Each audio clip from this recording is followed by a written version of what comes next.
शुक्लाम्बरधरं विष्णुं शशिवर्णं चतुर्भुजं प्रसन्नवदनं ध्यायेत् सर्वविघ्नोपशान्तये.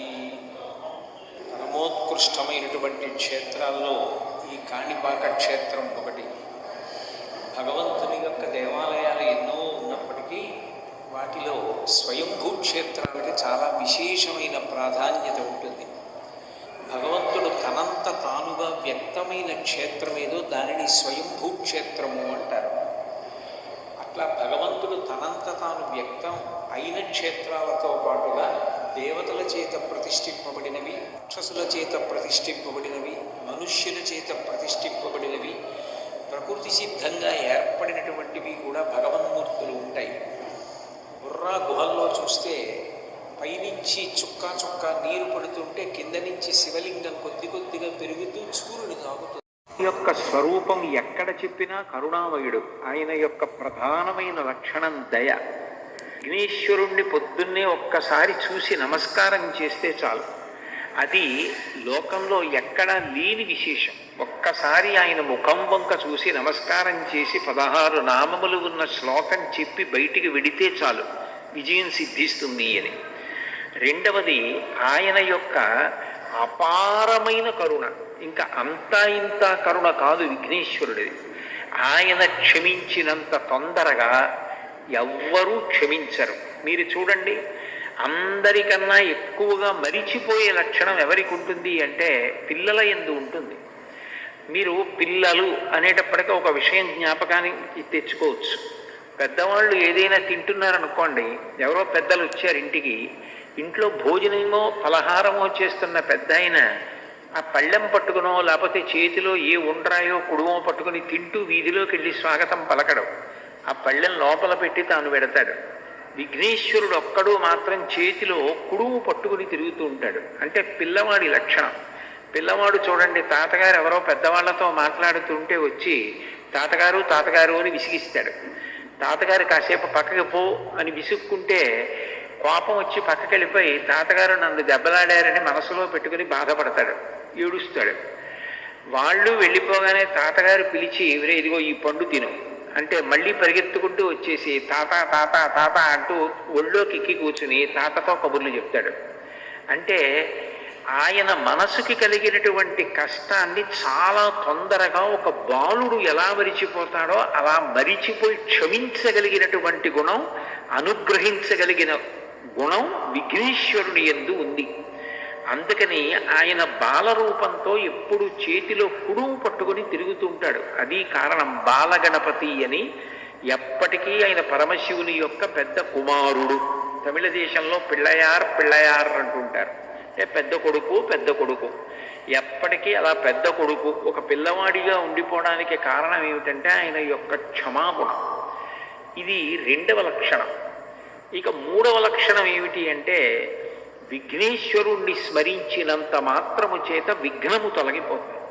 విఘ్నము అంటే పరమ ప్రమాదకరమైనది. అది కార్యహంతి, అంటే ఇక కార్యము జరగకుండా చేసేస్తుంది.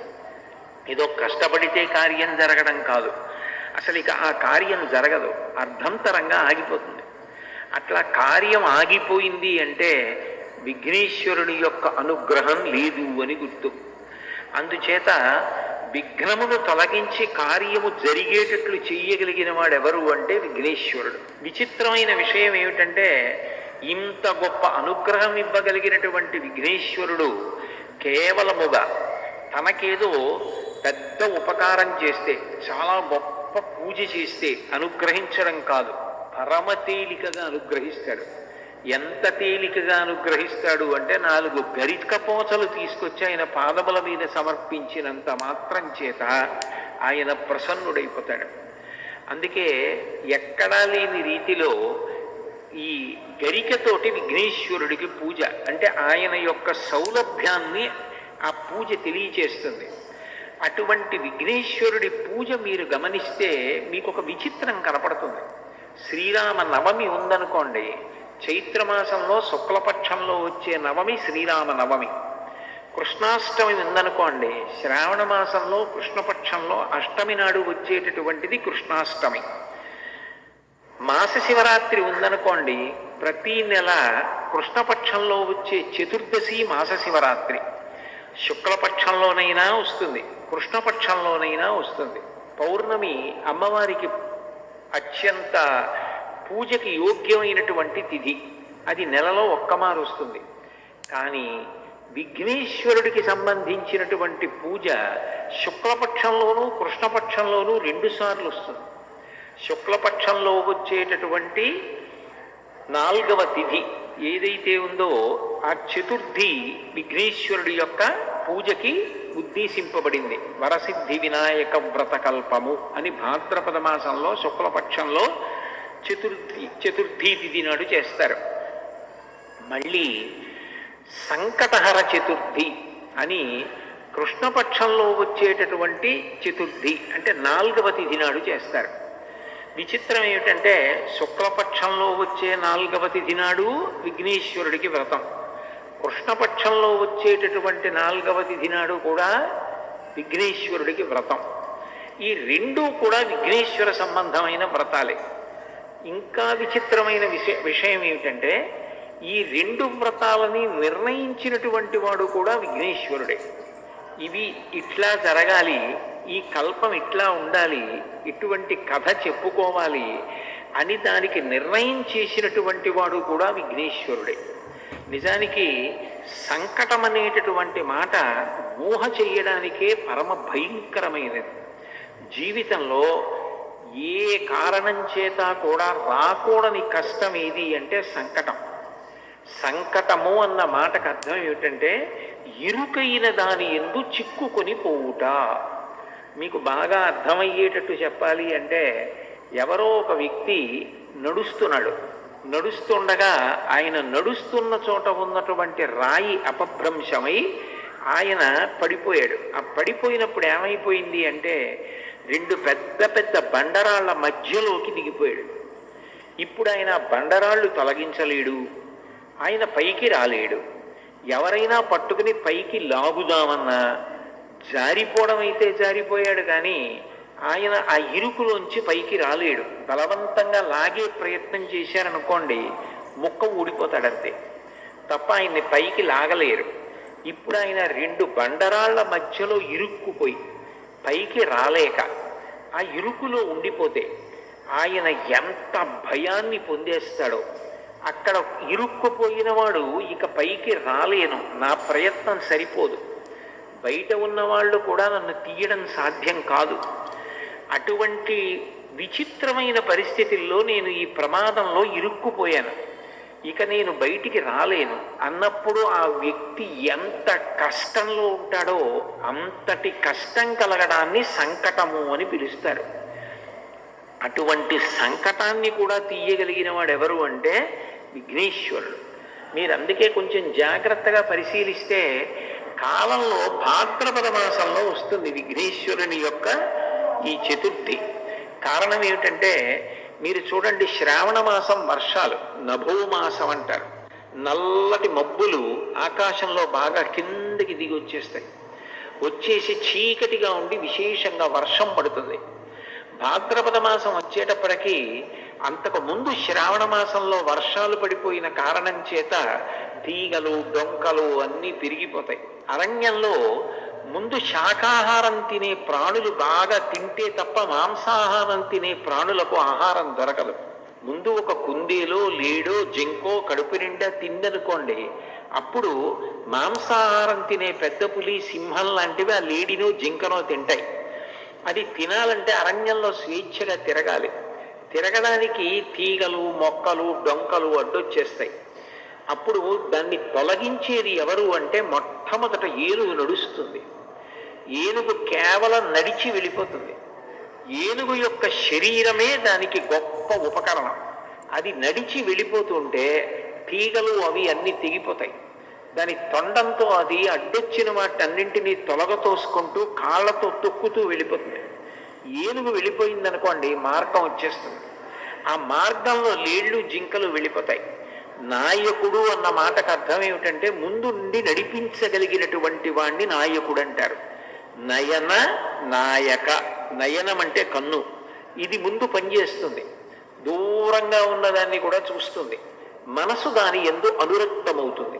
ముందు కన్ను విడుతుంది, నాయకుడు ముందెడతాడు, నాయకుడు వెనక మిగిలిన వాళ్ళందరూ నడుస్తారు. ఆ నాయకుడు దారి తప్పాడు అనుకోండి, వెనకనున్న వాళ్ళందరూ కూడా దారి తప్పుతారు. నాయకుడే గోతిలో పడిపోయాడు అనుకోండి, వెనకనున్న వాళ్ళందరూ గోతిలో పడిపోతారు. అందుకని నాయకుడు విశిష్టమైన నాయకుడై ఉండాలి. వి అన్న అక్షరానికి సంస్కృతంలో గొప్పది అన్న అర్థం ఉంటుంది, చెడ్డది అన్న అర్థం ఉంటుంది. అది సందర్భాన్ని బట్టి వి ఎలా వాడారు అన్నది చూసుకోవాలి. వినాయకుడు అంటే విశిష్టమైన నాయకుడు. విఘ్నేశ్వరుడికి ఒక్క నమస్కారం పెడితే ఆయన ముందు నడుస్తాడు. ఆయన ముందు నడుస్తున్నాడు అనుకోండి, విఘ్నములనన్నిటినీ పోగొట్టేస్తాడు. మీకు ఆశ్చర్యకరమైన విషయం ఏమిటంటే, విఘ్నేశ్వరుడు విఘ్నములను పోగొట్టడమే కాదు, విఘ్నమును కల్పిస్తాడు కూడా. ఒక్కొక్క చోట ఇద్దరు వినాయకులు ఉంటారు. ఇద్దరు వినాయకులు ఉంటే గుర్తు ఏమిటంటే, ఒకడు విఘ్నకరుడు, విఘ్నాన్ని కల్పిస్తాడు. ఇంకొక ఆయన విఘ్నహరుడు, విఘ్నాన్ని తీసేస్తాడు.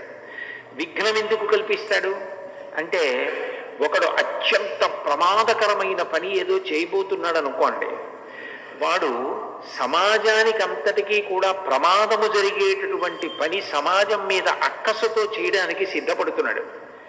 వాడు చేద్దామనుకున్న పని జరగకుండా విఘ్నేశ్వరుడు అడ్డొచ్చి సమాజాన్ని కాపాడతాడు. అప్పుడు ఆయన విఘ్నకరుడు.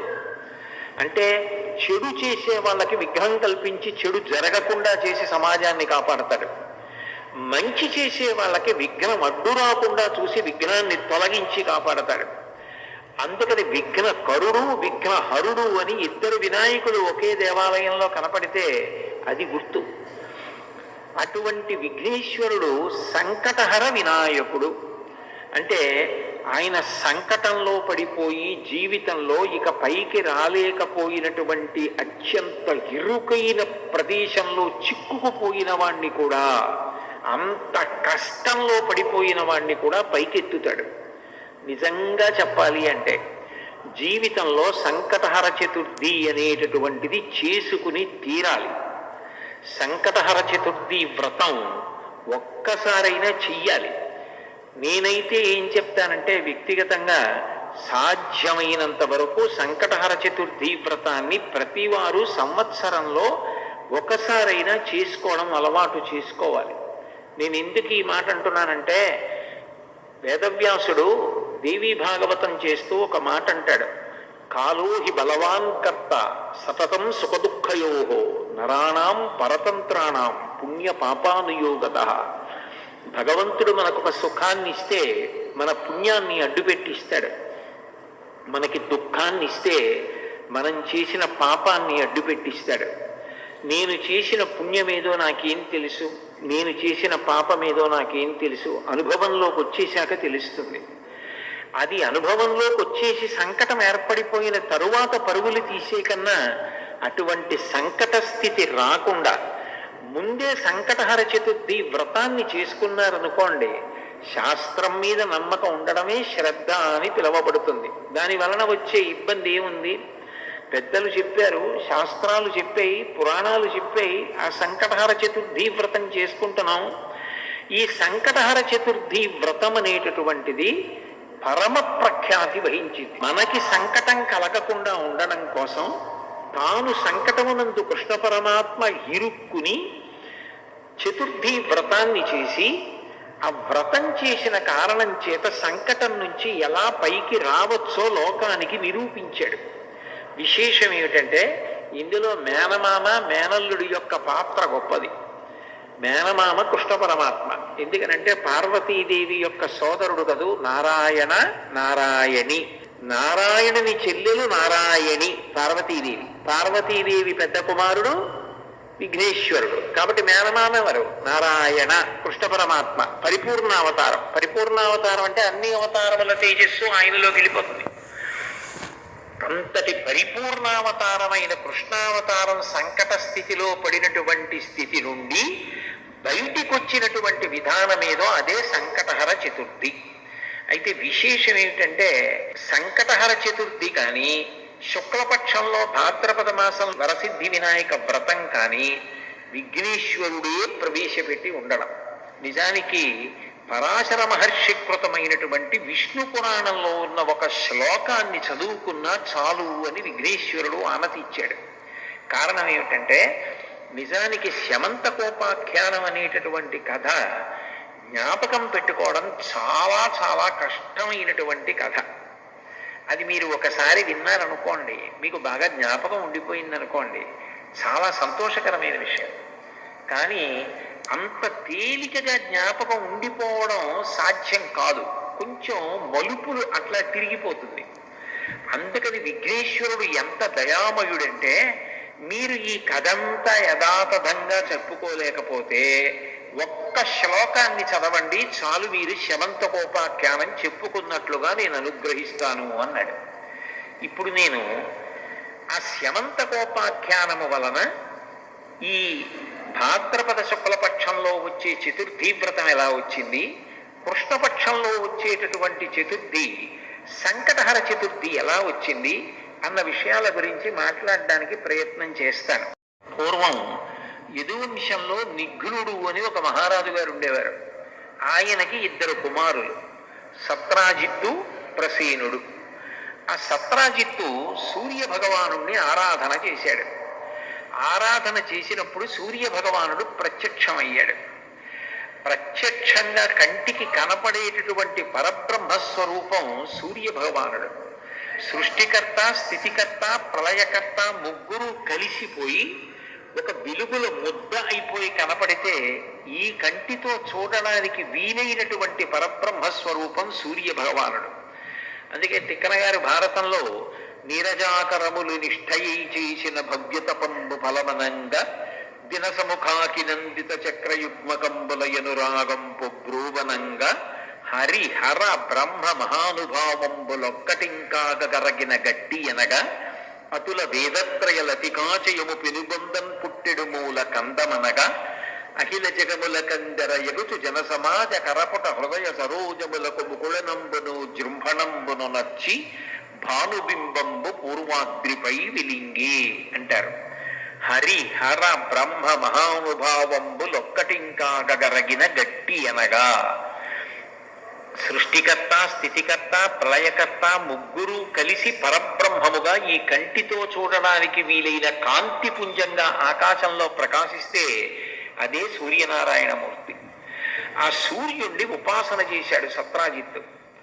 ఉపాసన చేస్తే సూర్య భగవానుడు ప్రత్యక్షమయ్యాడు. ఒక రూపంతో భూమి మీదకి దిగొస్తే ప్రత్యక్షమయ్యాడు అంటారు. ఈ కంటితో చూడడానికి వీలుగా తన తేజస్సుని తగ్గించుకుని వస్తాడు భగవంతుడు. అట్లా వచ్చాడు.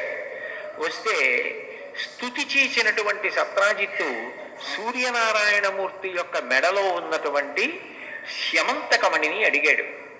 అడిగితే సూర్య భగవానుడు అన్నాడు, ఈ శమంతకమణిని ఇవ్వడానికి నాకు అభ్యంతరం లేదు, నేను నీకు ఇస్తాను. కానీ ఈ శమంతకమణి వలన కొన్ని ప్రయోజనాలు ఉన్నాయి, కొన్ని ప్రమాదాలు ఉన్నాయి. ఈ శమంతకమణి రోజుకి విశేషంగా బంగారాన్ని ఇస్తుంది, బారువుల బంగారం ఇస్తుంది.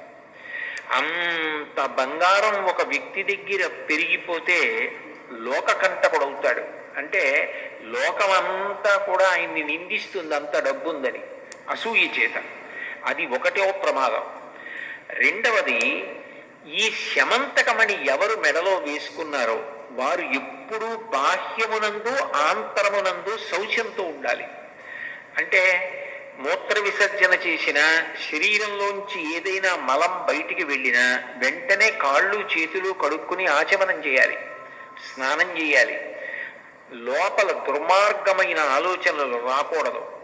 అటువంటివి కానీ వచ్చి ఈ మణిని మెడలో ధరిస్తే అది ఎవరు మెడలో వేసుకున్నారో వాళ్ళని సంహరిస్తుంది, వాళ్ళు చనిపోతారు. కాబట్టి ఈ మణి వలన ప్రయోజనము ఉంది, ప్రమాదము ఉంది. ఈ మణి ఎక్కడ ఉంటుందో అక్కడ దుర్భిక్షం ఉండదు, కరువు ఉండదు, కాటకం ఉండదు, అనారోగ్యం ఉండదు, ప్రమాదకరమైన వ్యాధులు ఉండవు. ఇవన్నీ శమంతకమణి ఉన్న చోట ఉండే లక్షణాలు. శమంతకమణి ధరించిన వ్యక్తి బాహ్యాభ్యంతర శౌచాన్ని పొంది ఉండకపోతే మాత్రం ఆ వ్యక్తి మరణిస్తాడు అని చెప్పి సూర్య భగవానుడు శమంతకమణిని సత్రాజిత్తుకి ఇచ్చాడు. సత్రాజిత్తు సంతోషంగా మణిని మెడలో వేసుకుని నగర వీధులలో వస్తున్నాడు. ద్వారకానగర పౌరులందరూ కూడా ఆ సత్రాజిత్తుని చూసి ఎంత తేజస్సుతో వెలిగిపోతున్నాడో, బహుశా ఎవరో దేవత వస్తున్నాడు కృష్ణ పరమాత్మ దర్శనానికి అనుకొని పరిగెత్తికెళ్ళి కృష్ణుడికి చెప్పారు. కృష్ణుడికి తెలియని విషయం ఏముంటుంది? సర్వజ్ఞుడు. సూర్యనారాయణమూర్తి నుండి వరంగా స్యమంతకమణిని సత్రాజిత్తు పొందాడు అన్న విషయాన్ని గ్రహించి సత్రాజిత్తుని సభకి పిలిపించి, వ్యక్తి ఐశ్వర్యవంతుడైపోయి ప్రభుత్వం పేదదైపోతే అర్థం లేని విషయం అయిపోతుంది. ఈ శమంతకమణి నీ దగ్గర ఉంటే, బారువుల బంగారం నీ దగ్గర పెరిగిపోతే ఉపయోగం ఏముంది? ఇది మహారాజు దగ్గర ఉంటే ఈ బంగారం దేశక్షేమానికి వినియోగించవచ్చు. కాబట్టి ఆ శమంతకమణిని మహారాజుకి ఇమ్మని అడిగాడు. కృష్ణ పరమాత్మ యొక్క తత్వాన్ని మీరు పరిశీలిస్తే ఆయన దయాసముద్రుడు, ఆయన పరమాత్మ. ఆయనకి స్వార్థం, ఆయనకి అవన్నీ తీసుకుని దాచుకుందామన్న అవసరం ఆయనకి ఎందుకుంటుంది? లక్ష్మీదేవికి పతి ఆయన, లక్ష్మీదేవికే భర్త అయిన పరమాత్మ ఇవన్నీ నాకు కావాలని కోరుకోవలసిన అవసరం ఏముంది? ప్రజాక్షేమము కొరకు అడిగాడు ఆయన. కానీ సత్రాజిత్తు ఇవ్వకపోగా ఈ కృష్ణ పరమాత్మకి బాల్యం నుంచి కూడా నవనీత చోరుడు అని ఒక పేరుంది, ఈ శమంతకమణిని అపహరిస్తాడేమోనని భయపడి తన దగ్గర పెట్టుకోవడం మానేశాడు. అంటే ఆంతరమునందు శౌచము పోయింది, భగవంతుడికి వ్యతిరేకమైన ఆలోచన వచ్చింది, స్వార్థం పెరిగిపోయింది. ప్రభువు దగ్గర ఉండవలసినది తన దగ్గరే ఉండాలని కోరిక పెరిగింది. ఇదంతా కూడా ఆంతర శౌచం పోవడానికి కారణమైంది. తన దగ్గర ఉంటే ప్రమాదం జరుగుతుందేమోనని తన తమ్ముడు ప్రసేనజిత్తుకి ఇచ్చి, ఇది నువ్వు మెడలో వేసుకు తిరిగన్నాడు. ప్రసేనజిత్తు మెడలో వేసుకు తిరుగుతూ ఉండేవాడు. ఒక రోజున ప్రసేనజిత్తు వేటకి బయలుదేరాడు. బయలుదేరి వేటకి వెళ్ళినప్పుడు అనుకోకుండా ఆయనతో పాటు కృష్ణ పరమాత్మ కూడా వెళ్ళాడు. అనేక మంది పౌరులు కూడా వెళ్ళారు. అరణ్యంలో క్రూర మృగాల్ని వేటాడుతున్నారు. సమయం తెలియలేదు. వేట అనేటటువంటిది తమకంతో కూడుకున్నది. జూదం, వేట, వీటిలో ఎంత సమయం పోయిందన్నది తెలియదు. తమకం కలుగుతుంది. ఆ తమకము చేత చీకటి పడిపోయింది, వేటాడుతూనే ఉన్నారు. ఈలోగా ప్రసేనజిత్తు శరీర శోధన చేసుకోవలసి వచ్చింది. శరీర శోధన అంటే శరీరంలో పెరిగిపోయినటువంటి అపవిత్రమైన మలినమైనటువంటి నీరు మూత్రంగా విడిచిపెట్టేయడం, ఇటువంటి పనులు. అవి విడిచిపెడితే కాళ్ళు చేతులు కడుక్కోవాలి, ఆచమనం చెయ్యాలి, లేకపోతే బాహ్య శౌచం ఉండదు. కాబట్టి చీకటి పడిపోయే సమయానికి ప్రసేనజిత్తు అరణ్యంలో శరీర శోధన చేశాడు. కానీ కాళ్ళు చేతులు కడుక్కొని ఆచమనం చేయలేదు. దాంతో బాహ్య శౌచం పోయింది. ఎప్పుడైతే బాహ్య శౌచం పోయిందో శమంతకమణి వలన ప్రమాదం ఏర్పడుతుంది. ఇప్పుడు బాగా అరణ్యం, ఆ పైన చీకటి పడిపోయింది. ఈ ప్రసేనజిత్తు గుర్రం మీద తిరిగి ఊరు వెళ్ళిపోతున్నాడు ద్వారకా నగరానికి. అకస్మాత్తుగా ఎక్కడి నుంచో ఒక సింహం వచ్చి ప్రసేనజిత్తు మీద పడి ఒక్క ఊదుటలోనే ఆ ప్రసేనజిత్తుని చంపేసింది.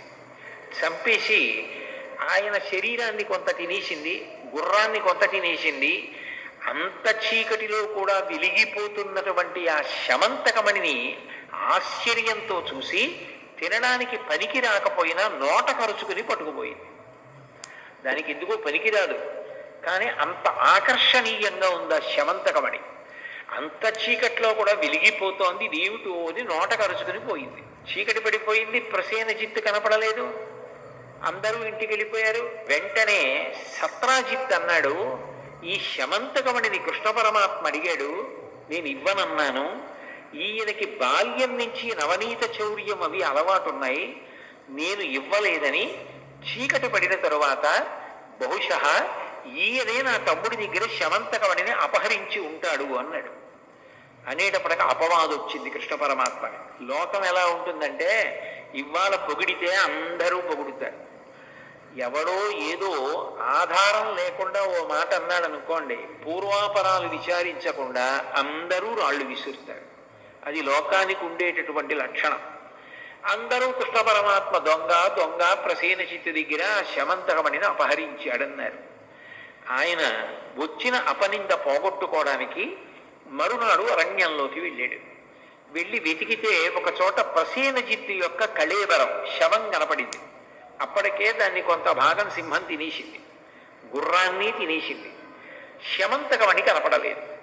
ఆయన అన్నాడు, నాకే పాపం తెలీదు, మీరు చూశారు కదా, నేను చంపితే శమంతకమణి కోసం సగం తినేసి ఉండవు కదా ఈ శరీరాలు, సగం తినేసి ఉన్నాయంటే ఇతన్ని క్రూర మృగం చంపింది అన్నాడు. అంటే అక్కడున్న ప్రజలు అన్నారు, నిజమే, ఈయన్ని ఏదో క్రూర మృగం తింది, గుర్రాన్ని క్రూర మృగం తింది. మరి నిజంగా క్రూర మృగమే తింటే శమంతకమణిని తిందగా, అది ఉండాలిగా. అది లేదంటే దాని అర్థం కృష్ణుడు రాత్రి ప్రసేనజిత్తుని చంపేసి శమంతకమణిని పట్టుకుపోయాడు. ఆ చనిపోయిన ప్రసేనజిత్తు కింద పడిపోయాడు, ఆ గుర్రం పడిపోయింది. వాటిని క్రూర మృగాలు తిన్నాయి, మణిని మాత్రం కృష్ణుడే అపహరించాడన్నారు. తనేదో వచ్చిన అపనింద పోగొట్టుకోవడానికి ప్రయత్నం చేస్తే అపనింద మరీ పెరిగిపోయింది. నేను మొట్టమొదటే మీకు ఉపమానంలో చెప్పానే, రాళ్ల మధ్యలో ఇరుక్కుపోయిన వ్యక్తి బయటికి రావడానికి ప్రయత్నం చేస్తే ఇంకా ఇంకా దిగబడిపోయినట్టుగా, ఊబిలో దిగబడిపోతున్న వ్యక్తిలా ఇంకా దిగబడిపోయాడు. కాదు, నా మీద వచ్చిన అపవాదు పోగొట్టుకోవాలని ఆయన మరింత ప్రయత్నం చేద్దామని అక్కడ ఏ అడుగుజాడలున్నాయి చూశాడు. సింహం యొక్క అడుగుజాడలు కనపడ్డాయి. కాబట్టి సింహం చంపింది ప్రసేనజిత్తుని. మరి శమంతకమణిని కూడా సింహమే తీసుకుని పోయి ఉంటుందని అడుగుజాడలు బట్టి సింహం ఎటిళ్ళిందో అటు వెళ్ళాడు. కొంతసేపు అయిన తర్వాత ఒక భల్లూకము యొక్క అడుగుజాడలు కనపడ్డాయి.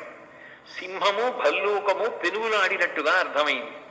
ఈ రోజులలో నేర పరిశోధన ఎలా చేస్తారో ఆ రోజుల్లో కృష్ణ పరమాత్మ అంత కష్టపడ్డాడు తనను నిర్దోషిని నిరూపించుకోవడానికి. అక్కడ భల్లూకపు అడుగుజాడలు కనపడ్డాయి. కనబడితే కృష్ణుడు అన్నాడు, చూశారు కదా, సింహం బహుశः నోటితో కరుచుకుని శమంతకమణిని పట్టుకెళ్ళింది. భల్లూకం వచ్చి సింహాన్ని చంపింది. అందుకే ఇదిగో ఇక్కడ సింహం కళేబరం పడుంది, సింహం పడుంది, సింహం దగ్గర భల్లూకం ఆ మణిని పట్టుకుపోయింది అన్నాడు. అంటే ప్రజలు అన్నారు, నువ్వు చెప్పడం ఎంత గడుసుతనంగా చెప్పినే వినేవాడు నమ్మేటట్టుగా చెప్పాలి కదా కృష్ణ. ఎక్కడైనా లోకంలో భల్లూకాన్ని సింహం చంపుతుందా, సింహాన్ని భల్లూకం చంపుతుందా? సింహం శమంతకమణి అట్టుకెళ్ళిందా, భల్లూకం వచ్చి సింహాన్ని చంపిందా? చంపి భల్లూకం పట్టుకెళ్ళిపోయిందా శమంతకమణిని? ఇది మళ్ళీ ఇంకో కొత్త అబద్ధం సృష్టించావు నువ్వు అన్నారు. ఎంత బయటికి వద్దామని ప్రయత్నం చేస్తే అంతగా అపవాదు బలపడిపోతోందనుకుని భల్లూకం ఎటు వెళ్ళిందో అటు వెళ్ళాడు. వెడితే భల్లూకం ఒక పెద్ద గుహలోకి వెళ్ళిపోయినట్లుగా కనపడింది. కృష్ణ పరమాత్మ గుహలోకి దిగి నడుస్తున్నాడు. అది బహు ఇరుకుగా ఉంది. ఆయన తన శరీరపు కాంతినే దీపంగా చేసుకుని నడుస్తున్నాడు. వాళ్ళకి అనుమానం వచ్చింది, వెనకనొచ్చిన వాళ్ళకి, ఒరే మనలందరినీ ఇట్లాగే మెల్లగా గుహలోకి తీసుకెళ్ళి తను తప్పుకుని మన నీ గుహలో ఉంచేసి ఏ రాళ్ళు అడ్డుపెట్టి వెళ్ళిపోతాడో ఏమిటో, ఎందుకు వచ్చిన గొడవ? నువ్వు నిజంగా నిర్దోషివైతే ఆ భల్లూకాన్ని చంపి శమంతకమణిని పట్టుకుని రా, నమ్ముతాం. అప్పటిదాకా మేము గుహ బయట ఉంటామని వాళ్ళందరూ వెళ్ళిపోయి గుహ బయట నించున్నారు. ఒక్క కృష్ణుడిని గుహలో వదిలేశారు. ఆయన గుహలో బయలుదేరి లోపలికి వెడుతున్నాడు. వెడుతుంటే కొంత దూరం వెళ్ళిన తర్వాత ఒక యవ్వనంలో ఉన్నటువంటి ఒక స్త్రీ నిలబడి ఊయల ఊపుతోంది. చూడగానే భగవంతుని యందు ఆమెకి అంత అనురాగం కలిగింది. కథ తిరగాలి కదూ. అంబవంతుడు లేచి వచ్చాడు. అక్కడ కృష్ణ పరమాత్మ ఉన్నాడు. చూడగానే పరపురుషుడు. ఇక్కడికి ఎందుకు వచ్చావు అని అడిగాడు. నువ్వెవరని అడిగాడు కృష్ణుడు. మాట పెరిగింది. ఇద్దరు యుద్ధం మొదలుపెట్టారు. 21 రోజుల యుద్ధం జరిగింది. ఆ యుద్ధం జరగడంలో స్రవించినటువంటి రక్తం ప్రవహించి ఏటిగా బయటికి వెళ్ళింది. బహుశా విఘ్నేశ్వరుడు ఎక్కడ వ్యక్తమై విఘ్నేశ్వరుడు ఎక్కడ అనుగ్రహం చూపించాలన్న ప్రవాహం ముందలా వెడుతుందో ఏమో. మరి కాణిపాకంలో కూడా మరి అలాగేగా, బావిలోంచి మొట్టమొదట నెత్తురే వచ్చింది. ఆ తర్వాత ఈ కాణిపాకం 1.25 ఎకరాల వరకు ఉన్నటువంటి భూమి తడిసిపోయేటట్టుగా కొబ్బరికాయలు కొట్టి నీళ్లు ప్రవహిస్తే విఘ్నేశ్వర మూర్తి వ్యక్తమైంది. కాబట్టి ఆ నెత్తురు గుహలో ఉంచి బయటికి వెళ్ళింది. వాళ్ళు అనుకున్నారు లోపల ఏదో పెద్ద యుద్ధం జరుగుతోంది, కృష్ణుడు భల్లూకంతో చేశాడో భల్లూక సైన్యంతో చేశాడో కృష్ణుడిని మట్టు పెట్టారో మనకి తెలియదు, కానీ ఇద్దరిలో ఎవరు బయటకు వచ్చినా ప్రమాదం, మనకెందుకు వచ్చిన గొడవని పోతే కృష్ణుడు కదా పోతాడని చెప్పేసి బండలు అడ్డు పెట్టి వాళ్ళు వెళ్ళిపోయారు. లోపల 21 రోజుల యుద్ధం జరుగుతుండగా కృష్ణుడు జాంబవంతుడితో మల్ల యుద్ధం చేస్తూ గట్టిగా ఒకళ్ళనొకళ్ళు పట్టుకుని గుద్దుకుంటున్నారు. ఆ సమయంలో జాంబవంతుడికి అనుమానం వచ్చింది, నాతో ఇంతకాలం యుద్ధం ఎవరు చెయ్యరు, 21 రోజుల యుద్ధం చేస్తున్నాడు, ఈయన్ని చూస్తూ ఉంటే నాకేదో పరవశం కలుగుతోంది, నా శక్తి తగ్గుతోంది, ఈయన శక్తి పెరుగుతోంది. నేను ఇట్లా ఎవరిని చూశాను అంటే త్రేతాయుగంలో రామచంద్రమూర్తిని చూశాను, ఆయనని సేవించాను. ఆ రోజులలో అనుకునేవాణ్ణి, అంతటి మహానుభావుడు, ఆజానుబాహు వరవింద దళాయతాక్షం, పెద్ద పెద్ద చేతులు, ఆ కళ్ళు, ఆ రామచంద్రమూర్తి నన్నొక్కసారి కౌగలించుకుంటే బాగుండు అనుకునేవాణ్ణి. కానీ ఆ అవతారంలో నా కోరిక తీరలేదు. అచ్చు రాముడిలాగే ఉన్నాడు, ఆయనే ఈ రూపంలో వచ్చాడేమో, నా కోరిక తీరుస్తున్నాడేమో, త్రేతాయుగం తర్వాత ద్వాపరయుగం వచ్చేసింది అని ఆలోచించి వచ్చినవాడు రాముడే అని గ్రహించి కృష్ణ పరమాత్మని స్తుతి చేశాడు. చేస్తే కృష్ణ పరమాత్మ తన యథార్థ స్వరూపాన్ని తెలియచేసి తనకి కలిగినటువంటి కష్టాన్ని చెప్పి ఈ శమంతకమణిని నేను తీసుకెళ్ళాలి అని అడిగాడు. పరమ సంతోషం స్వామి, మీకు శమంతకమణి ఇవ్వడానికి నాకు అభ్యంతరం ఏముంటుంది, శమంతకమణే కాదు దీనితో పాటుగా నీకు నా కుమార్తె అయిన జాంబవతినిచ్చి వివాహం చేస్తున్నానన్నాడు. అంటే ఇప్పుడు మీరు బాగా గుర్తుపట్టాలి, శమంతకోపాఖ్యానంలో శమంతకమణి కృష్ణుడికి పెళ్లిళ్ళు చేయడం మొదలెట్టింది, శమంతకమణితో పాటు జాంబవతి కూడా లభించింది. ఇప్పుడు కృష్ణుడు జాంబవతిని శమంతకమణిని తీసుకుని ద్వారకా నగరానికి వచ్చి, ఇదిగో నా యందు ఏ దోషం లేదు, శమంతకమణిని తీసుకొచ్చాను, సత్రాజిత్తు నీకు ఇచ్చేస్తున్నాను, నేను మీ తమ్ముడిని చంపలేదు, ఇప్పటికైనా నమ్ముతావా, జాంబవంతుడు తీసుకెళ్ళాడు, ఇదిగో జాంబవంతుడిని ఓడించి తీసుకొచ్చాను, జాంబవతిని కూడా పరిణయమాడుతున్నాను అని చెప్పాడు. సత్రాజిత్తు చాలా పరితాపం పొందాడు. అక్కడతో అయిపోతే సంకటహర చతుర్థి శమంతకోపాఖ్యానం గుర్తుపెట్టుకోవడం కష్టం అనవలసిన అవసరం ఏముందండి. కానీ అక్కడతో అవలేదు కదా. సంకటంలో పడిపోవడం అంటే అంత తేలిగ్గా వదిలిపెడుతుందా సంకటం అన్నది. ఆ సత్రాజిత్ అన్నాడు, నాకు మగపిల్లలు లేరు, ఉన్నది ఒకే ఒక ఆడపిల్ల సత్యభామ, ఆ సత్యభామని నీకు ఇచ్చి పెళ్లి చేస్తాను, ఎందుకంటే నేను నీ మీద అపవాదు వేశాను, మా తమ్ముడిని చంపేశామని, నువ్వింత కష్టపడి నాకు శమంతకమని నీకు ఇచ్చావు, నా పాపం పోవాలంటే నా కూతుర్ని నీకు ఇచ్చి పెళ్లి చేస్తాను, నా కూతుర్ని వివాహం చేసుకోమని సత్యభామనిచ్చి పెళ్లి చేశాడు. ఇప్పుడు రెండో పెళ్లి శమంతకమణి వల్ల. ఉన్నది నాకొక్క కూతురు, ఎప్పటికైనా ఈ మణి అల్లుడికే వెళ్ళాలి, కాబట్టి ఈ మణి నీకు ఇచ్చేస్తాను, తీసేసుకోమన్నాడు.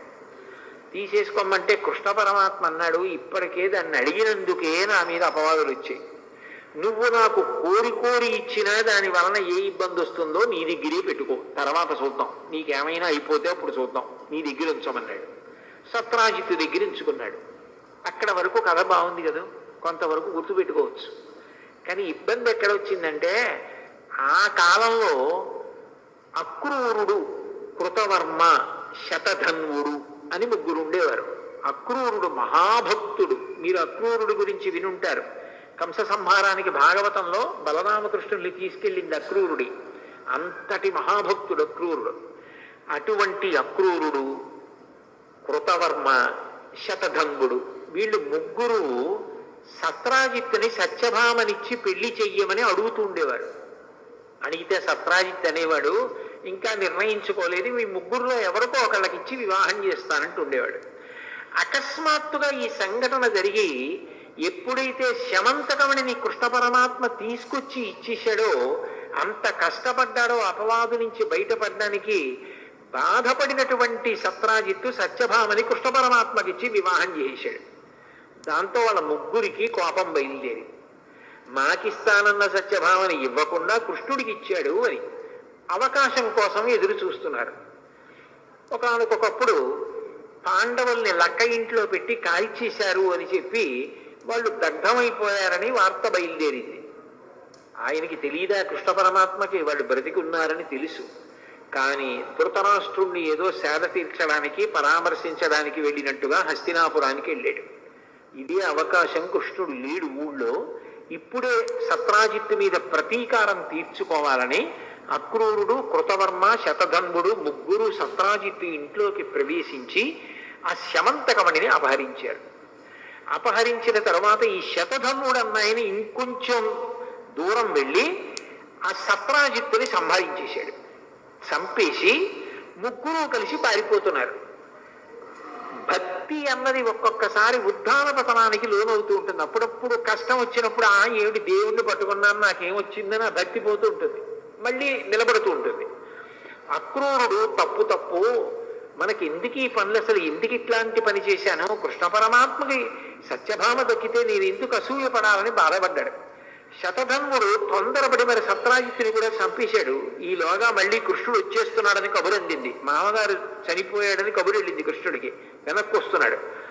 వస్తే చంపేస్తాడేమో అని భయపడి ఆ శమంతకమణిని తీసుకొచ్చి అక్రూరుడి దగ్గర పడేసి, నువ్వు భక్తుడివి, నిన్నైతే ఏం చేయడు, నీ దగ్గర దాచుకో అని చెప్పి శతధన్వుడు మంచి వేగంగా వెళ్ళిపోగలిగిన గుర్రం ఎక్కి పారిపోతున్నాడు.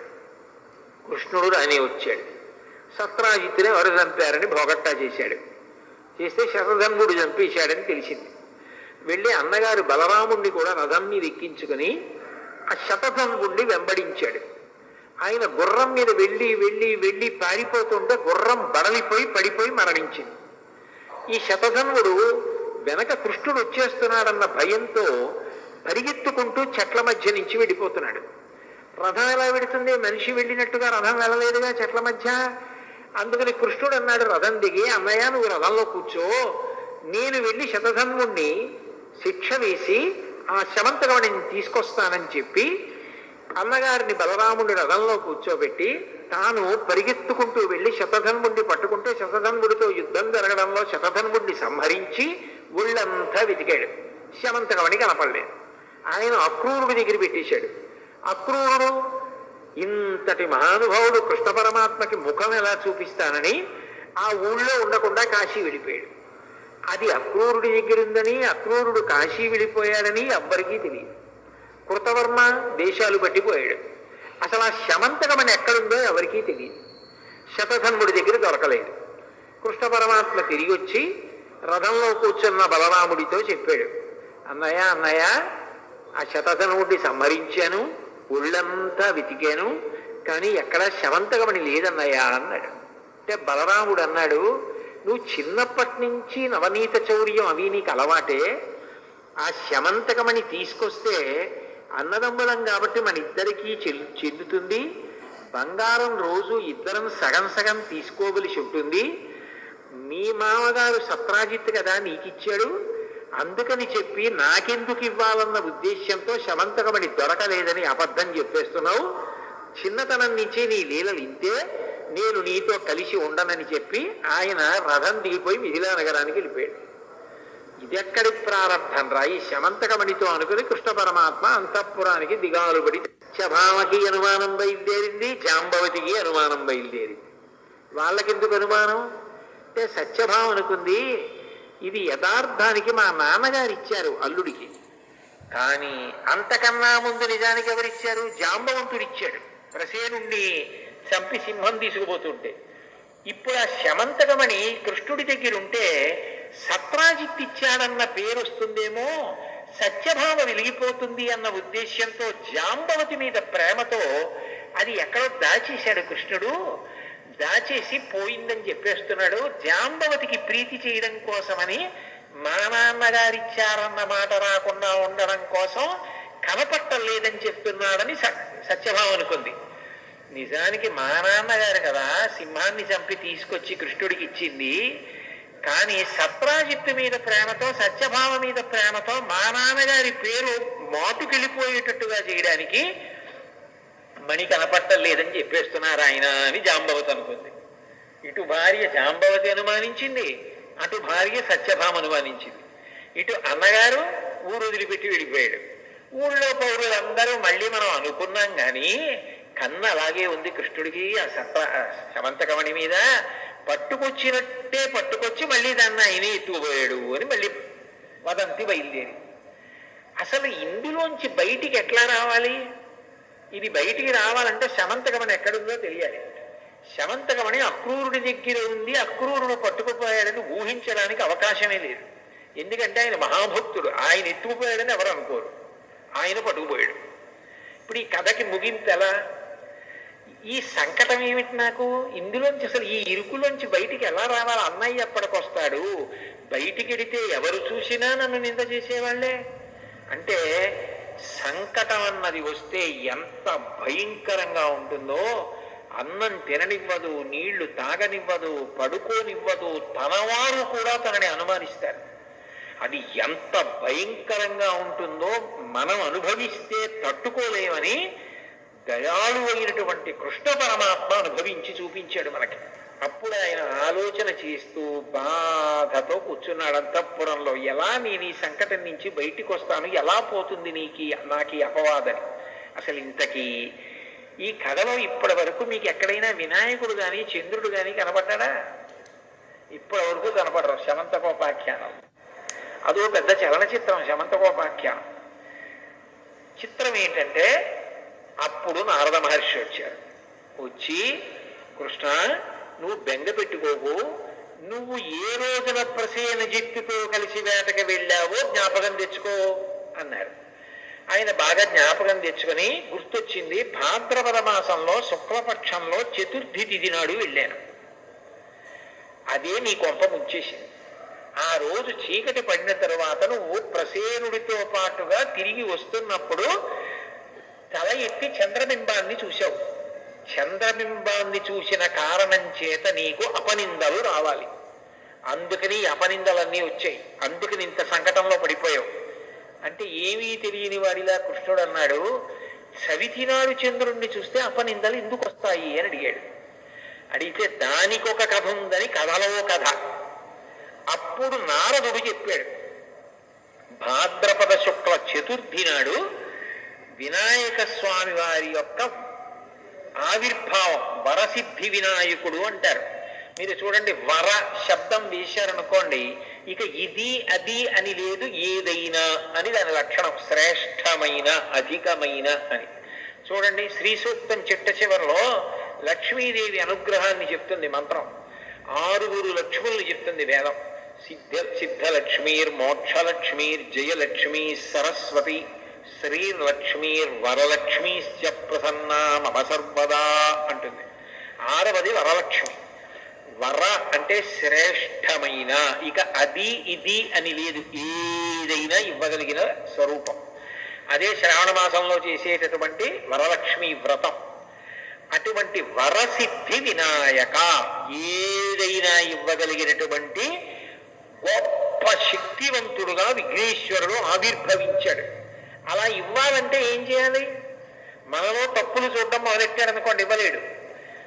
ఆయన పిల్లవాడిగా, అంటే నేను మొట్టమొదట్లో ప్రసంగంలో చెప్పానే, పిల్లవాడి మనస్తత్వం ఎలా ఉంటుందో అంతగా మన తప్పులను మరిచిపోగలిగిన ప్రేమైక మూర్తిగా అవతార స్వీకారం చేశాడు భాద్రపద శుక్ల చవితి నాడు. ఆయన పరబ్రహ్మంకి అవతారం ఉంటుంది కాబట్టి ఆవిర్భావ దినోత్సవం వరసిద్ధి వినాయకుడిగా వచ్చాడు. ఆయన తల్లిగారు పెట్టిన పదార్థాలన్నీ తిని, నేను ఎప్పుడూ చిన్న పిల్లవాడిలా ఉంటాను, లోకంలో ఉండి అందరినీ అనుగ్రహిస్తాను, మీ తప్పులు మరిచిపోతూ ఉంటాను అని చెప్పడానికి ఆ కుడువులు ఉండ్రాళ్ళు చేత పట్టుకుని నడిచి వెడుతున్నాడు. చంద్రుడు ఆకాశంలోంచి చూశాడు.